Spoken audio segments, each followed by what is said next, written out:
Alrighty, welcome back. This is part two of our carnivore conversation.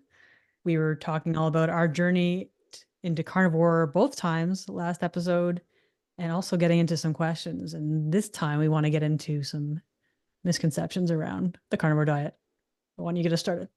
Okay, yeah, if you haven't listened to episode one yet, I highly recommend it because we share a lot of personal stuff in there about the benefits that we've seen and just how doing it different made a big difference. So, yeah, check that out as well. But today we want to talk about misconceptions because anytime you post anything about a diet or something health related, there's often people that are asking, well, what about this? Well, what about that? So, misconception number one that we see often actually is that it lacks nutrients.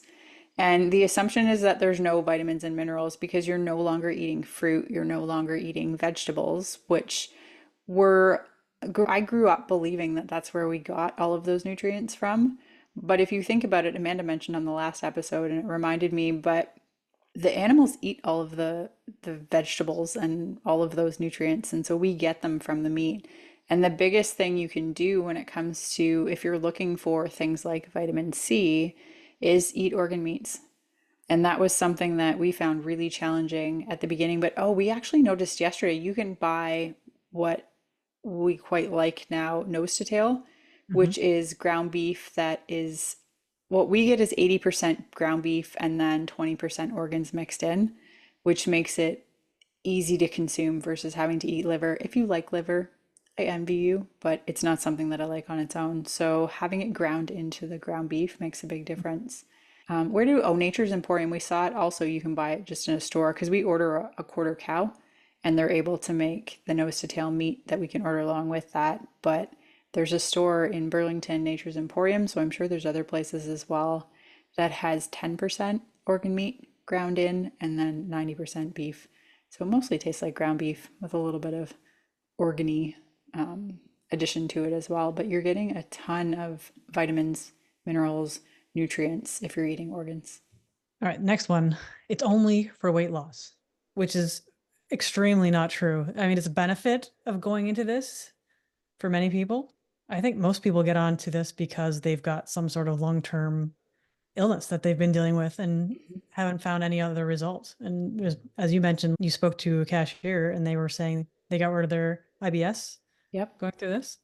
And there's been so many other issues with people having knee pain, which I mean could be the inflammation, arthritis, all these other things. There's so many issues that people are seeing amazing results when they do this way of eating. It's just Yeah. it's way more than just weight loss. That's just the surface level of it all.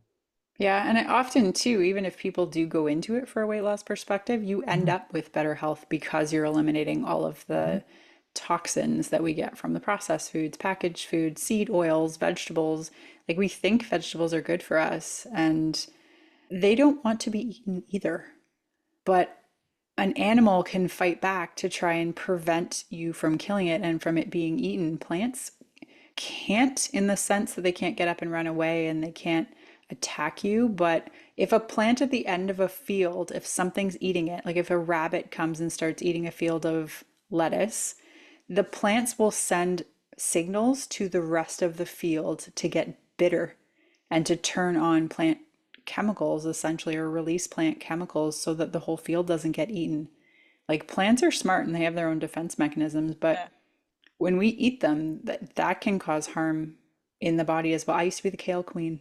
I talked about this earlier too, and I thought that like massive kale smoothies. My coworker used to call it. He's like, "Oh, you're eating, drinking lawn clippings again," and I was like, "It did. It looked like a jar full of lawn clippings."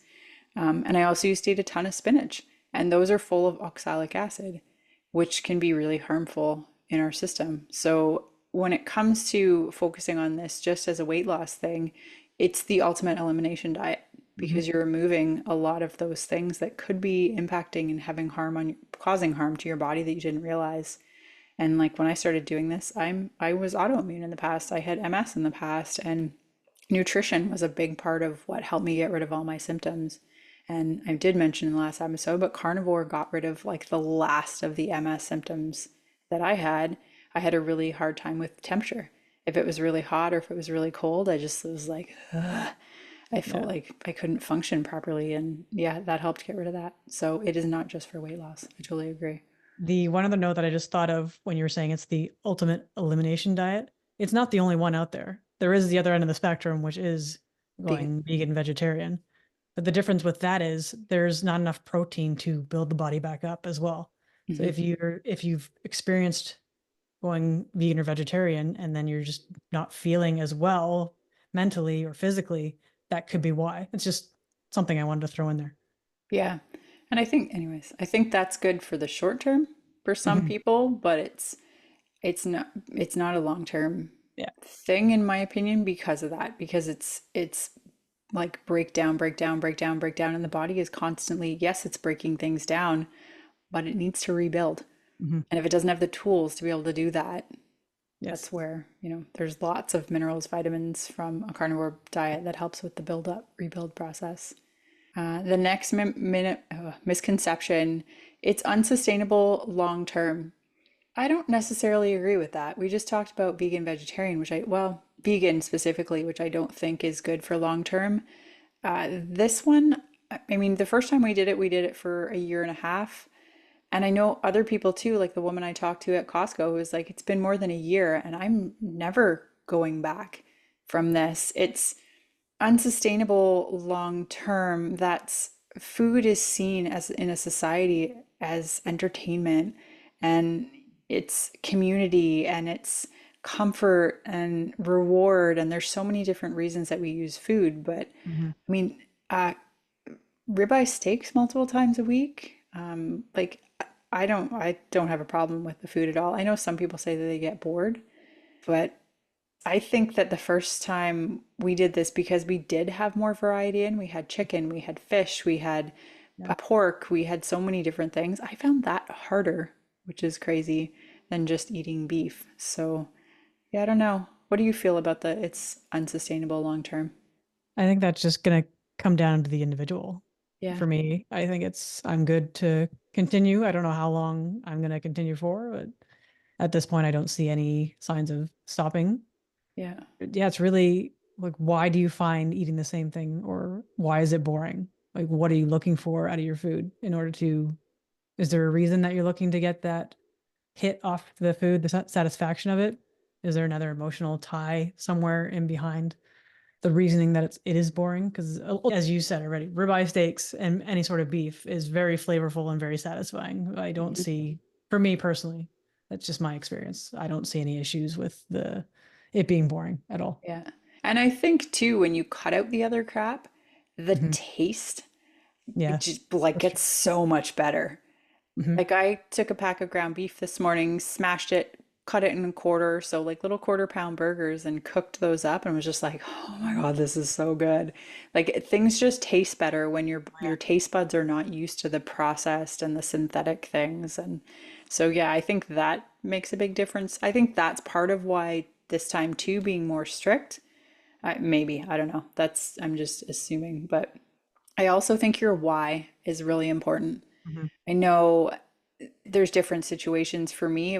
I got to the point when I first started making diet changes where I was like, this is friggin' hard because I used to eat like giant bowls of Cheerios for dinner before ball hockey. And I did not eat well at the time. And so the diet changes were hard, but I was like, there is not a chance in hell that I am going back on the MS medication. So I will do whatever I have to. Yeah. And so, if you're doing this for health reasons or even prevention, whatever your why is, I think that plays a really big part into the not sustainable long term as well, right? Choose your pain. So, I choose not the medicated version. So, that was mine. And then I brought you into it. Next one is it leads to constipation. And we did touch on this a little bit last time, where if you're already experiencing having any sort of constipation, you want to work with a practitioner or find someone, practitioner E, that you can work through that. Because if you're not pooping every day, you're holding on to toxins and you're toxic. So making any sort of dietary change like this could add to that if that's what you would experience. Everyone's going to be different in that way. Some people, I think, seem to be either just fine or they can have the diarrhea or the constipation, depending on what they're already going through. And there's a mention of lack of fiber when it comes to the constipation aspect, which is a total myth, really. We don't need fiber in order to poop. That's what butter's for. That's what the fat's for. The animal fat is for, to help move things through the body, through the digestive tract. There's just yeah, there's just so many positive things around the animal based way of eating. Yeah, and another concern, constipation concern that I've heard multiple times too is like, I don't poop as much, Mhm. or I don't poop every day, and just the overall concentration, like volume of poop is not as much, but it's like, okay, Makes we're sense not though. consuming fiber. There's less waste. Mhm. Like if I eat a ribeye steak, my body is using it more effectively, more efficiently. If you eat a big bucket of spinach, like I used to do all the time, yeah, I'd have like mass when it comes to poops. But if you don't feel constipated, there might not be a problem there either if you're pooping every other day. If it's hard to poop, that's different. But if you're still, yeah, your body is using the nutrients in the foods that you're eating. So it's a very different experience in that sense. Don't expect like big fluffy poops because you're not eating big fluffy things, Yeah. right? The description of fluffy is terrible also. I apologize out there, everybody. I'll Poop be is an fine. important I talk about It poop is in an important various conversation. It's just every the day. description got me. No, it's true. All right, next one. Next one. It's too extreme and dangerous. We've kind of talked about the too extreme. I mean, this is the ultimate elimination diet. Mhm. It's you're removing the garbage and you're eating good quality real food. So I think that sometimes it's an uncomfortable thing to think about making diet changes, and some of these misconceptions are just like excuses. According according to who is this too extreme and too dangerous? According to who? That's what I would like to know. Are Yeah. these people that are recommending to eating all the carbs? They're going by the food pyramid, The Impossible Burger. These are the Impossible people Burger. promoting the Yeah. Impossible Are Burger. those the people that are saying this is too extreme and too dangerous? Just a thought. Think about where the source is as far as where these things come from. And I mean, if you're looking for support in terms of practitioner, there's lots of practitioners. We'd be more than happy.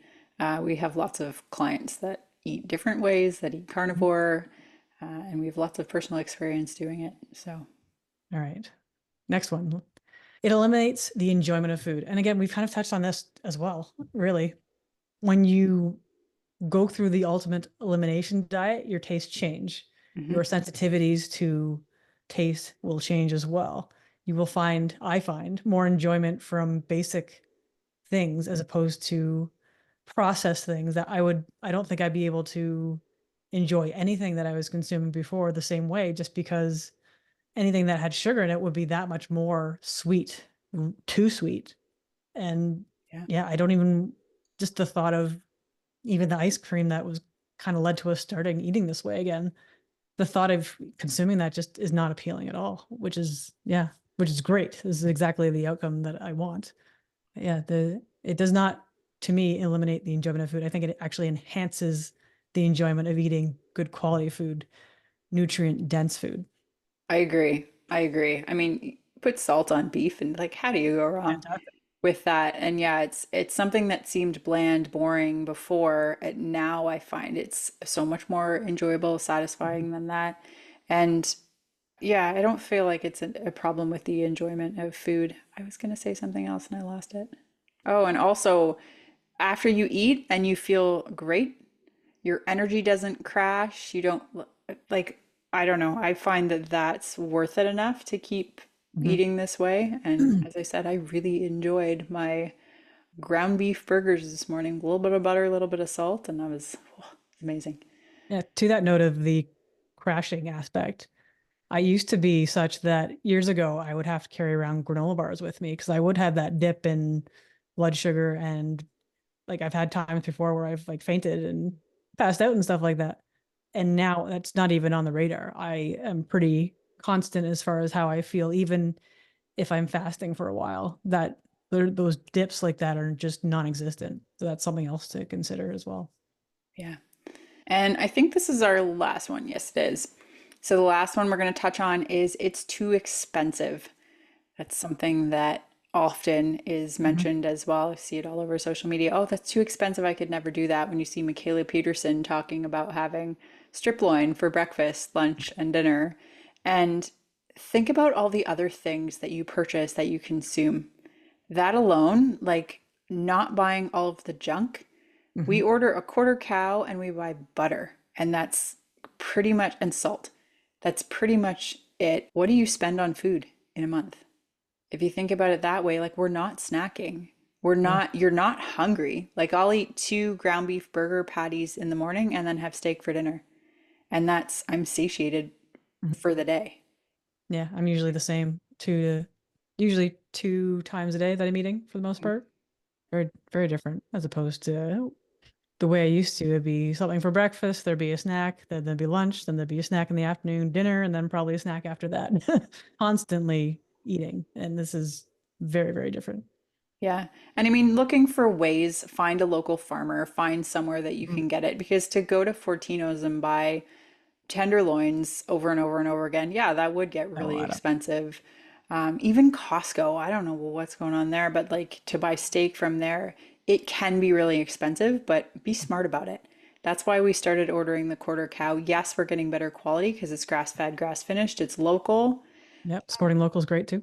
Exactly, but there are ways you can work around just going and buying a steak and a steak and a steak over and over and over again. Find a farmer, find someone local who you can support.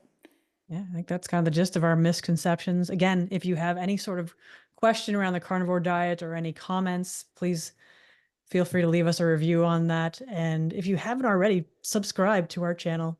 Make sure you're getting the latest episodes that we post every Tuesday. And yeah, we're going to have another guest in a couple weeks who are going to talk about more in-depth carnivore and his journey. So if you have any questions, definitely send them to us so we can ask him as well, get his input because he's been doing this for almost a year himself and has had amazing results. So we'd love to, can't wait to get in that conversation. Thanks everyone for listening and enjoying the conversation with us. It's been quite the journey in the last 5 months, and we look forward to seeing where the next 5 go as well. We'll catch you on the next episode.